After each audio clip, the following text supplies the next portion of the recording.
어느 교회 유치원에서 선생님이 아이들에게 물었습니다. 에덴 동산에 있었던 첫사람의 이름이 뭐지요? 아담이에요. 아담 아내의 이름은 뭐지요? 다른 아이들이 머뭇거리고 있을 때 한 아이가 자신 있게 손을 들고 큰 소리로 대답을 합니다. 마담! 오늘 본문의 아담과 마담, 즉 하와가 부부가 되는 인류 최초의 결혼 예식이 기록되어져 있습니다. 이 본문의 말씀을 통해서 가정이 무엇인가, 가정은 어떠해야 하는가를 우리에게 보여줍니다. 오늘 본문에 아담 하와 가정에 주시는 하나님의 명령이 있습니다. 우리말 성경으로 아무리 읽어도 명령형은 나오지 않습니다. 본문 24절 둘이 한 몸을 이룰지다 라고 되어 있습니다. 근데 원문에서는 이루다 동사가 아니라 있다 동사라고 되어져 있습니다. 좀 더 정확하게 말하면은 둘이 한 몸으로 있으라 이런 뜻입니다. 부부가 된다는 것은 둘이 한 몸으로 존재하는 것이다 그런 얘기지요. 명령이요 또 한편 축복입니다. 그래서 오늘 설교 제목이 둘이 한 몸으로 있으라, 둘이 한 몸으로 있으라입니다. 인류 최초의 구성원은 아빠와 아들, 엄마와 딸이 아니라 남편과 아내 부부였다는 것입니다. 그래서 부부에게는 일촌, 이촌, 천수가 없습니다. 둘이 한 몸, 무촌입니다. 하나님께서 둘이 한 몸으로 있으라 말씀하셨기 때문이지요. 에덴 동산은 아담의 집이었고 일터였고 선교지였습니다. 근데 하나님은 이것을 좋지 않다라고 평가합니다. 에덴 동산은 기쁨의 동산, 행복의 동산이었는데 혼자 있으니 기쁘지 않더라는 것입니다. 행복이 온전하지 않더라는 것이지요. 그래서 하나님이 가정을 만드십니다. 에덴 동산에 가정이 있지만 사실은 가정 안에 에덴 동산이 있었습니다. 기쁨의 동산, 행복의 동산은 가정이었습니다. 가정을 위해서 직장이 있는 겁니다. 사업도 있고 심지어 교회도 가정을 위해서 있는 것입니다. 가정을 위해 학교가 있고 사회가 있고 국가가 있는 것입니다. 솔제니치는 공산주의가 망한 이유는 너무나 분명하다. 그들은 가정을 경시했다, 파괴했다라고 말했습니다. 좋은 직업을 얻고 가정을 잃었다면 그 직업 버려야 합니다. 명예, 권력, 사업 따위들이 가정을 불행하게 하는 것이라면 그것 또한 내려놓아야 할 것입니다. 아담을 위하여 하와를 만드신 하나님께서 본문 22절 그를 아담에게로 이끌어 오시니라고 했습니다. 결혼식장에서 마치 아버지가 딸을 데려가서 신랑에게 인계하듯 하와를 아담의 손에 맡깁니다. 이제 이 딸을 너에게 맡긴다라는 말이 아닙니다. 딸은 물건이 아니지요. 맡길 수 있는 게 아닙니다. 예식장에 아버지가 딸을 사위 손에 넘기는 것은 보라, 그대의 가슴 갈비뼈에서 나온 신비한 존재이다. 그대는 이 여인의 기쁨이 되어라. 이 여인은 그대의 행복이 될 것이다. 지금까지 나뉘어져 살았으나 이제 둘이 한 몸 되어 살아라. 그대 가정은 이 여인과 함께 에덴 동산, 기쁨의 동산을 이루고 살아라. 엄중한 명령입니다. 성경을 몰랐을 터인데 송광정철이 훈민가에서 이런 시를 썼습니다. 한 몸 둘로 나누어 부부를 만드시니, 마치 성경 귀절을 읽는 것 같아요. 있을 때 함께 늙고 죽으면 함께 간다. 어디서 망령된 것이 눈 흘기려 하느냐. 에덴 동산에서 가정을 파괴한 사단을 꾸짖는 듯 합니다. 행복한 가정 서로 지켜주고 파괴하지 말라는 겁니다. 하나님이 그를 아담에게로 이끌어 오시니, 인류 처음 가정의 시작은 하나님께서 남자와 여자를 만나게 하심으로 비롯되어졌습니다. 한 가정의 출발, 결혼이라고 하는 것은 어느 날 우연히 한 남자와 한 여자가 오고 가다가 만나서 이루어지는 것이 아닙니다. 성경에 우연은 없습니다. 하나님의 섭리, 하나님의 계획 간섭으로 이루어진 것입니다. 우리 가정의 진정한 정례정에는 하나님이셨습니다. 우리 눈에 보이지 않았지만 하나님께서 내 손을 잡고 이끌어 내 배우자에게 인도한 것입니다. 이것은 하나님의 섭리에 대한 우리의 신앙 고백입니다. 구약 성경에 에스더서라는 성경이 나옵니다. 처음부터 끝까지 하나님이란 단어가 한 번도 나오지 않습니다. 근데 그 배후에서 강력하게 역사하는 하나님의 손길을 느끼게 하는 성경입니다. 우리가 인생을 살아가게 될 때에 하나님의 손이 우리 눈에 보이지 않지만은 만나게 하시고 가정을 이루고 복되게 이끌어 주시는 그 손이 하나님의 손이라고 하는 것입니다. 가정의 불행은 바로 이 하나님이 빠져버린 데서 시작이 됩니다. 만나게 하신 분 하나님이셨습니다. 그 사람한테 내 가슴이 설레게 한 것 하나님이 주신 것입니다. 행복을 느끼게 하시는 분도 하나님이셨습니다. 이 마음 빼앗고 서로 핑계하게 하고 유혹하고 원망하게 하는 것 사탄이었습니다. 또 한 가지 중요한 사실은 하와를 애기나 어린아이로 만들지 아니하고 처음부터 혼인정령기 성인으로 만드셨습니다. 우리가 천국에 들어가게 될 때 아마 이 나이쯤으로 천국에 들어가지 않겠나 생각합니다. 성경에 보면은 신부가 남편을 위하여 단장한 것 같다라고 말합니다. 하나님의 창조는 언제나 온전한 완성품이었습니다. 신화로는 처음부터 창세기에서 거부되어집니다. 달기 먼저요? 달걀이 먼저요? 장성한 성인 하와가 먼저였습니다. 알 낳을 수 있는 닭이 먼저였다고 하는 것이지요. 가정은 하나님이 짝지어 주신 그 사람을 만남으로 시작이 되어집니다. 그리고 에덴 동산, 행복의 동산을 건설해 가는 것입니다. 여러분, 왜 결혼하셨습니까? 왜 결혼합니까? 편하기 위해서 결혼하는 게 아닙니다. 사랑의 수고를 하기 위해서 결혼하는 것입니다. 출세하고 성공하려고 결혼하는 것이 아닙니다. 사랑하기 위해서 결혼하는 것입니다. 부자로 살기 위해 결혼하는 것 아닙니다. 하나님 주신 행복을 맛보기 위해서 우리는 결혼을 하는 것입니다. 어느 날 부모님 사랑받고 살던 이 아이가 자라서 사랑하는 짝을 만납니다. 갑자기 부모에게는 관심이 없고 짝에게만 마음이 있습니다. 이때 부모는 섭섭해지기 시작합니다. 자식 새끼 키워놔봤자 소용없구나 상처를 받습니다. 이런 마음 들켜버린 자식도 지혜롭지 못하고 못난 자식이지만 부모도 섭섭해하면 아니 됩니다. 기뻐해야 합니다. 부모 사랑이나 받을 줄 알더니 이제 자기 사랑할 줄 아는 성인이 되었구나 축복해야 된다는 말입니다. 간혹 부모들이 꼭 너 같은 자식 하나 낳아봐라 그럽니다. 저주하지 마세요. 저주하지 않아도 똑 저 닮은 자식 낳을 겁니다. 그리고 상처받고 또 섭섭해하고 살게 될 겁니다. 그게 인류 역사입니다. 우리 부모된 사람들을 축복해야 됩니다. 예수님도 우리를 짝사랑만 하셨습니다. 인간의 몸을 입고 이 땅에 오셨는데 십자가에 달려 돌아가시는데 인간은 그 사랑을 느끼지 못합니다. 이 땅에서 사랑도 하고 상처도 받고 섭섭해보고 이제 그 예수 사랑 그리워하다가 신랑 대신 그 예수님 만나기 위해서 우리는 천국에 가는 것입니다. 은근 보석으로 지은 집에 살기 위해서 천국 가는 게 아닙니다. 수고하기 싫어서 천국 가는 게 아닙니다. 아프고 병들고 늙는 거 싫어서 천국 가는 게 아닙니다. 과실 먹기 위해서 가는 게 아닙니다. 신랑 예수님 만나서 사랑하기 위해서, 아버지 하나님 만나서 사랑하기 위해서 우리는 천국에 가는 것입니다. 미움도 상처도 원망도 없는 곳이 천국입니다. 가정은 바로 그 사랑을 연습하는 것입니다. 그런 저를 주례를 할 때마다 이 부부에게 예언을 한 가지 합니다. 내가 주례를 하면은 아기를 낳을 텐데 반드시 남자에게 아니면은 여자에게를 낳을 것이다. 이건 내가 너희들에게 약속할 수 있다. 그리고 이 아이들이 자라면은 어느 날 너희들에게 달려와서 엄마 아빠 천국이 어떤 곳이에요 물을 것이다. 그러면 적어도 이 대답을 해야 된다. 천국 우리 집인 것 같아.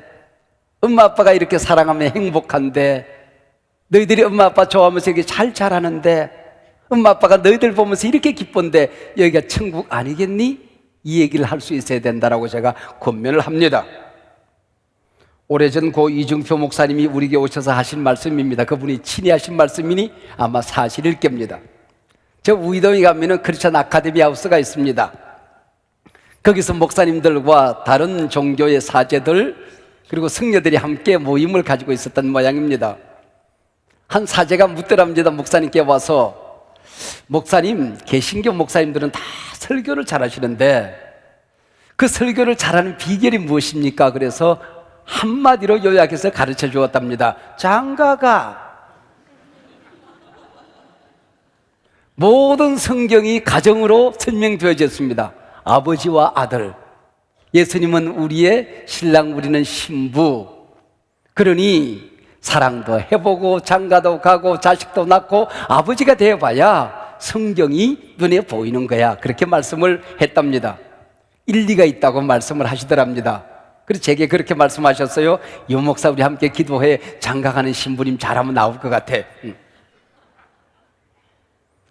초등학교도 못 나온 아담이 프로포즈 시를 읊어댑니다. 아담이 이르되 이는 내 뼈 중에 뼈요 살 중에 살이라. 이것을 남자에게 취하였은즉 여자라 부르리라. 시 중에 시요, 프로포즈 가운데 프로포즈요, 섹스피어. 누구도 써보지 못한 시 아닙니까? 아담 앞에 하와라는 여인이 나타났습니다.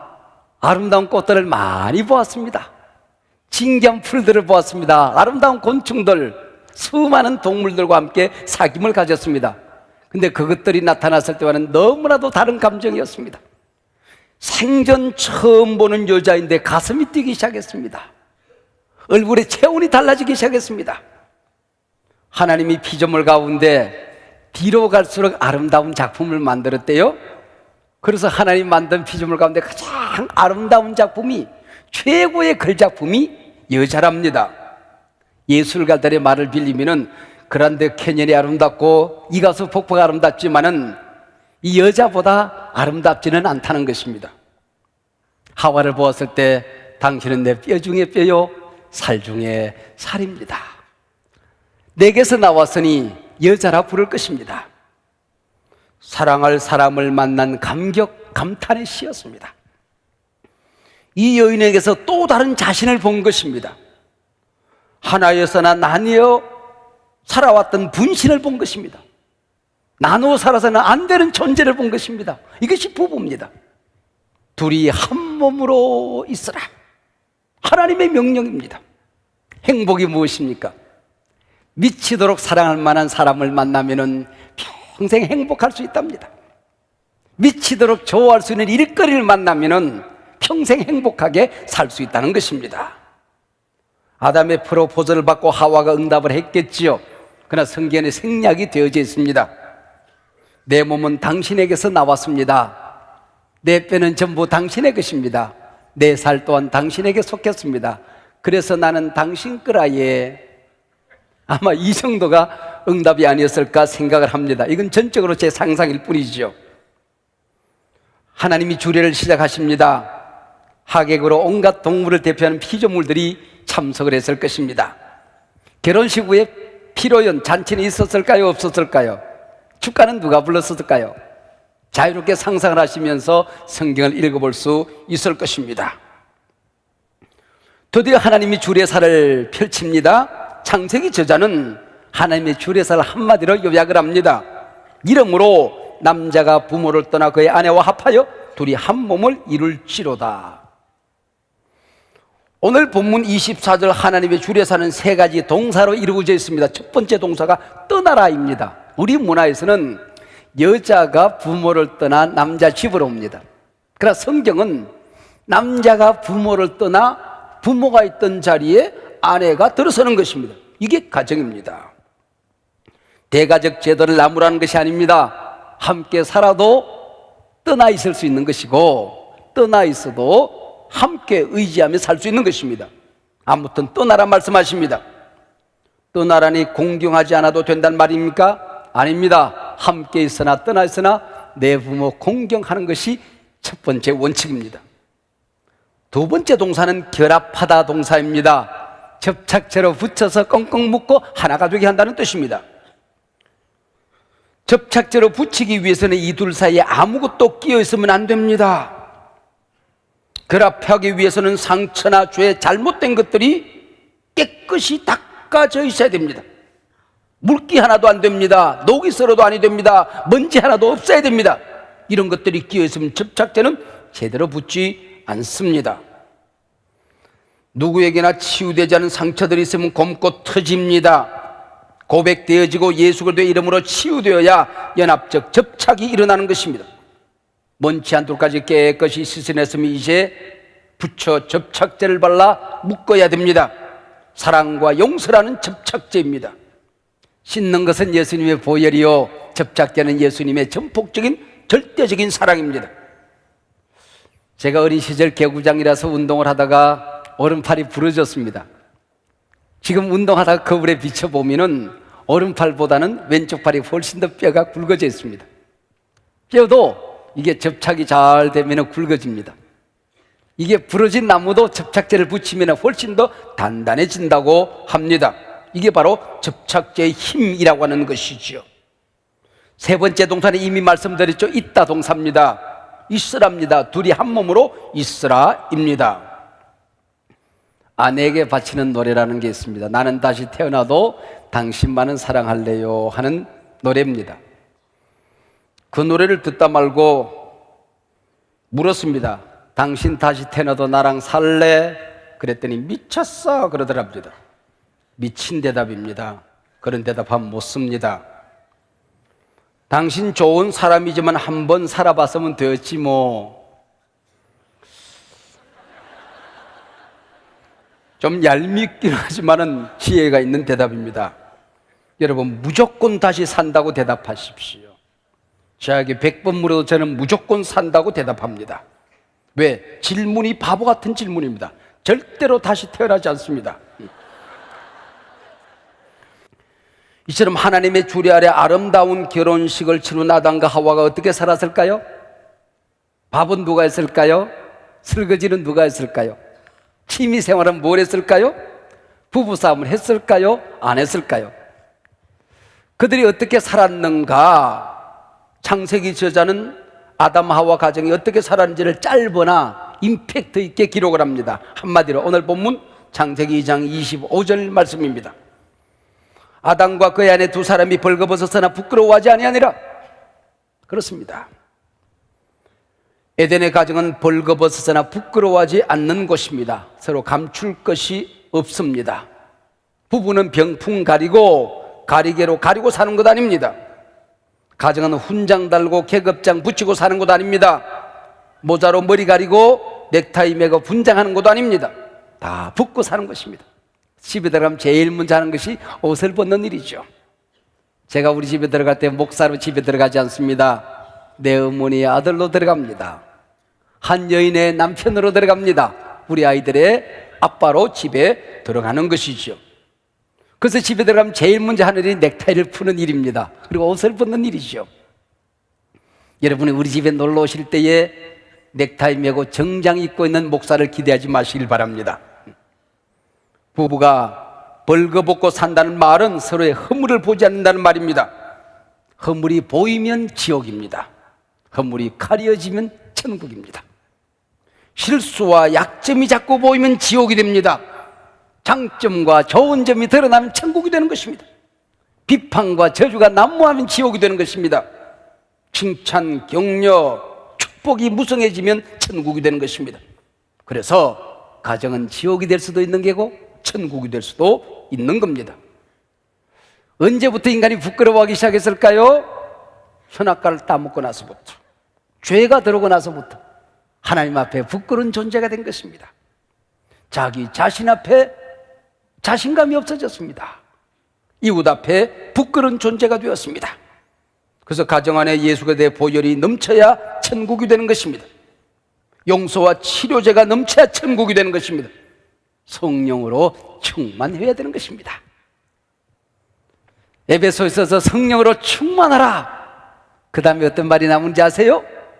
기도원에 올라가 기도하라, 그렇게 기록하지 않았습니다. 성령으로 충만하고 한 다음에 내 아내 사랑해라, 내 남편 사랑해라, 내 자식 사랑해라, 부모 공경해라. 이게 성령 충만한 사람들의 표징이라는 것입니다. 가정은 예수 그리스도의 보혈이 넘치고 허물이 덮여지는 속죄소가 되는 것입니다. 그때 벌거벗고 살아도 부끄럽지 않는, 허물과 실수가 있어도 부끄럽지 않는 천국의 신비를 맛보고 살게 되는 것입니다. 세상은 약한 자 싫어합니다. 죄 지은 사람 미워합니다. 그러나 가정은 허물이 가려지는 곳입니다. 서로 의롭다 인정해 주는 것입니다. 거룩하다 자랑하는 것입니다. 소중하다 인정해 주는 것입니다. 가정은 서로의 아름다움을 찾아 즐거워해 주는 것입니다. 하나님은 우리를 의롭게 만들어서 사랑하지 않았습니다. 의롭다고 일컬어서 사랑했습니다. 그래서 우리가 예수님 앞에 설 때마다 우리 죄를 고백할 수가 있는 것이죠. 이미 덮어주셨으니까, 또 씻어주실 것이니까. 하나님 앞에 허물 있는 모습을 그대로 우리는 달려나오는 것 아닙니까? 다른 곳에서는 감출 수 있었습니다. 덮을 수 있었습니다. 속일 수 있었습니다. 하나님 앞에 섰을 때는 가슴을 활짝 열고 지난 한 주간의 삶을 주님 앞에 고백하고 예배드리는 것 아닙니까? 여러분, 두 사람 만나서 살 때 서로 뜯어고쳐 살려고 하지 마십시오. 내 부모도 나를 고치지 못했습니다. 서로 인정해주고 덮어주고 사는 것입니다. 사랑해주면 자기가 자기를 바꾸어가는 것입니다. 잔소리에 고친 자도 없는 것이며 구박에 바뀐 자도 없는 것을. 칭찬과 격려만이 그를 바꿉니다. 칭찬은 조금 잘할 때 그를 높여주는 것입니다. 격려는 모자람이 있을 때 그걸 덮어주는 소리지요. 제 눈에 교인된 여러분들의 허물이 보이면 나는 불행한 목사입니다. 교인들의 눈에 목사의 허물이 보이기 시작하면 이미 교회 생활의 행복은 깨져가고 있는 것입니다. 내 부모의 허물이 보이기 시작하면 불행한 자식입니다. 내 부모 공경하면 존중하면 허물이 보이지 않습니다. 자식의 못난 점만 눈에 들어오면 부모는 그때부터 불행해지고 있는 것입니다. 아담과 그 안에 두 사람이 벌거벗었으나 부끄러워함이 아니라 이게 가정입니다. 이게 천국입니다. 박인노의 오륜간에 이렇게 되어 있습니다. 나무로 생긴 것이 부부같이 중할런가? 사람이 100가지 복이 부부에게 달렸으니 이리 중한 사이에 화목하지 않고 어찌하리? 다정하기만 하던 어느 부부가 부부싸움을 했습니다. 말싸움에 늘 밀릴 수밖에 없는 게 남편이지요. 화는 나지요, 논리는 딸리지요. 남편은 늘 버럭 소리를 지릅니다. 당장 나가! 아내는 내가 못 나갈 줄 알고 휙 나가더니 잠시 후에 아내가 집에 들어왔습니다. 왜 들어갔어? 뭘 두고 나갔어요? 뭔데? 보석을 두고 나갔어요. 우리 집에 보석이 어디 있어? 당신이 내 보석이지요. 두 사람은 손을 잡고 못속에서 함께 보석 끌고 나가서 산보를 했더랍니다. 이 보석은 아내지요. 여보라고 하는 말은 같을려, 보배 보자를 써서 보배 같은 존재라는 뜻입니다. 그래서 여인들은 가정의 보석입니다. 여자들은 남편을 당신이라 부릅니다. 마땅할 당 몸심자입니다. 마땅히 당신은 내 몸과 같은 존재입니다. 내 몸보다 소중한 존재입니다. 그런 뜻이지요. 여보 당신 말 속에도 여러분 성경적인 교훈이 있습니다. 오늘부터 집에 가서 어이 그러지 마세요. 어이가 뭐예요? 어이. 여보 당신 아름다운 호칭 있지 않습니까? 한 몸이 되어 살아라. 고백하십시오. 당신은 나의 보배입니다. 당신은 내 몸처럼 몸보다 더 소중한 존재입니다. 오늘 창세기 말씀을 통하여 하나님께서 우리에게 오늘 명령하십니다. 둘이 한 몸 되어 있으라. 둘이 한 몸 되어 존재하라.